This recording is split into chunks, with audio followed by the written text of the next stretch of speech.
یہ تصور آ گیا کہ اصل چیز ایک عالمگیر ذہن ہے. انہوں نے کہا وہ ذات بہت تنزلات سے کیسے گزر کے تعینات میں جاتی ہے، ہم نے مشاہدہ کر لیا اس کا. اور اقبال نے کہا کہ جب صوفیانہ مشاہدات کی قطار لگی ہوئی ہے اور ایک کے بعد دوسرا ہر دور میں یہ مشاہدہ پیش کرتا چلا جاتا ہے، تو ہم نبی کے وحی کے تجربے کو اس کسوٹی سے سمجھ سکتے ہیں. یہ ہے پہلے 2 خطبوں میں جو بنائے استدلال بنائی ہے اقبال نے، جس پہ میں نے تبصرہ کیا تھا کہ نبوت کا خاتمہ کر دیا اقبال نے. اور دلچسپ بات یہ ہے کہ سیرت النبی میں شبلی اور مولانا سید سلیمان ندوی نے، کیونکہ یہ مولانا عبد الباری ندوی اور اس طرح کے جو فلسفیانہ مزاج کے لوگ تھے، سیرت کے وہ باب بھی ان کے لکھے ہوئے ہیں، تو آپ ان کو پڑھیں گے تو وہاں پر نبوت ملکہ نبوت بن گئی ہے. نبوت کا قرآنی تصور اپنی بنیاد سے ختم ہو گیا. یہ ایک ضمنی بحثیں ہیں، اگر آپ اٹھائیں گے تو میں اس کی تفصیل کر دوں گا، لیکن بنیادی بات جو اس وقت بتانی پیش نظر تھی وہ یہ نہیں تھی کہ تخیل کوئی چیز نہیں ہے. تخیل ہی تو میرا کمال ہے انسان کی حیثیت سے، لیکن تخیل علم نہیں ہوتا. نہیں، اس میں سر ایک چھوٹی سی تنقید میں اور چاہ رہا تھا. جی ارشاد. ہم تخیل کو کھیلنے کی اجازت دیتے ہیں تجربہ اور مشاہدہ کے میدان میں سے ہمارے علوم تک. مابعد و طبیعات اور افلاکیات کے میدان میں اسے خود کھیلنے کی اجازت نہیں دیتے. ایک درجہ رکھتے ہیں کہ یہاں تک وہ کھیلنے کو مفروضات میں دے سکتی ہے. ایک درجے میں وہ اسے ہم کہیں گے کہ یہاں پہ تو تمہاری ضرورت ہی نہیں ہے، تم یہاں پہ کچھ بات کر ہی نہیں سکتے. تو وہ اس کی تھوڑی سی وضاحت ہو جائے کہ نہیں، ہم بالکل نہیں کہتے کہ بات نہیں کر سکتے. ہم نے تو صرف تبصرہ یہ کیا ہے کہ اب تک جو کچھ انسان نے پچھلے 2,500-3 ہزار سال میں جد و جہد کی ہے وہ بالکل بے نتیجہ ہو کر ان میدانوں میں ختم ہو گئی. یہ کہا ہے، یہ نہیں کہا کہ یہ جد و جہد جو ہے، اس جد و جہد نے جن جن چیزوں کو موضوع بنایا ان کے علاوہ، مثلا سماجیات کو بنایا، سیاست کو بنایا، معیشت کو بنایا، معاشرت کو بنایا، باہمی روابط کو بنایا، بے شمار چیزوں کو بنایا. یعنی آپ اگر افلاطون کو پڑھیں تو وہ شاعری کو بنا رہا ہے، محاکات کو بنا رہا ہے، ڈرامے کو بنا رہا ہے. وہ سب کے سب علم بن گئے جتنے بھی ہیں. یعنی وہ کیوں علم بنے ہیں؟ اس لیے کہ وہ علم کے لیے جو ہم نے سب سے پہلے ایک محک بیان کیا یا ایک کسوٹی بیان کی کہ یا وہ تجربے اور مشاہدے کے اندر آ جائیں یا وہ استقراء کے نتیجے میں عالمگیر صداقت بننے کی طرف آگے بڑھ جائیں یا وہ ان مجموعہ حقائق سے استنباط کے درجے میں آ جائیں. تو یہ ان میں سے جو چیز بھی اس میں آ جائے گی وہ علم بنے گی.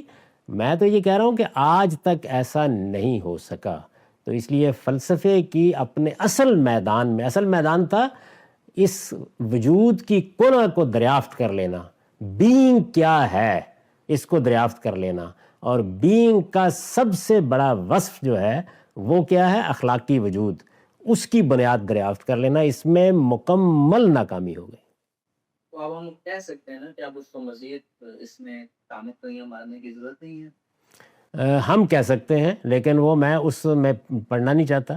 یعنی ہم اس لیے کہہ سکتے ہیں کہ ہمارے پاس خدم بھی ہے اور کتاب منیر بھی ہے. یعنی جو فلسفے کے سامنے سوالات تھے اللہ تعالیٰ نے ان کا نہایت متعین واضح جواب دے دیا. وجود کی کنہ بھی بتا دی اور اخلاق کی بنیاد کی اساس بھی بتا دی. تو اس وجہ سے آپ میرا وہ آرٹیکل پڑھیے جو میں نے مسلمانوں کے زوال پر لکھا ہے، اسے میں نے تنقید یہی کی ہے کہ ہمیں تو اس کی ضرورت ہی نہیں تھی. یعنی ہمارے لیے یہ بے ضرورت علم تھا. اب آپ مذہب کی دنیا میں کھڑے ہو کے یہ استدلال کر سکتے ہیں کہ خدا کے یہ بتانے کی وجہ ہی یہ ہے کہ انسان کے پاس ان چیزوں کے لیے کوئی بنائے استدلال نہیں تھی. لیکن یہ اب آپ مذہب کی دنیا میں کھڑے ہو کے یہ بات کریں گے. میں ابھی اس دنیا میں کوئی بات نہیں کر رہا تھا. میں تو خالص علم کی جگہ پہ کھڑے ہو کے آپ کو یہ بتا رہا تھا کہ بنائے استدلال تلاش کی جائے گی ہر چیز پر نقد سے پہلے. اور علم کی دنیا میں بنائے استدلال یہ 3 چیزیں ہی بن سکتی ہیں. اس کے سوا کوئی چیز بنائے استدلال علم میں نہیں بن سکتی. اسی لیے میں نے رک کے پوچھا تھا کہ اگر یہ بات واضح ہو گئی ہے، ورنہ پھر اسی پر گفتگو کرتے رہتے ہیں. سر مگر یہ ہماری ڈیفینیشن ہے علم کی یا یہ ایک عام مانی جانے والی ڈیفینیشن ہے؟ تو اب آپ مانی جانے والی یا نہ مانی جانے والی ڈیفینیشن جو ہے اس میں کوئی اضافہ کر کے دکھائیے گا.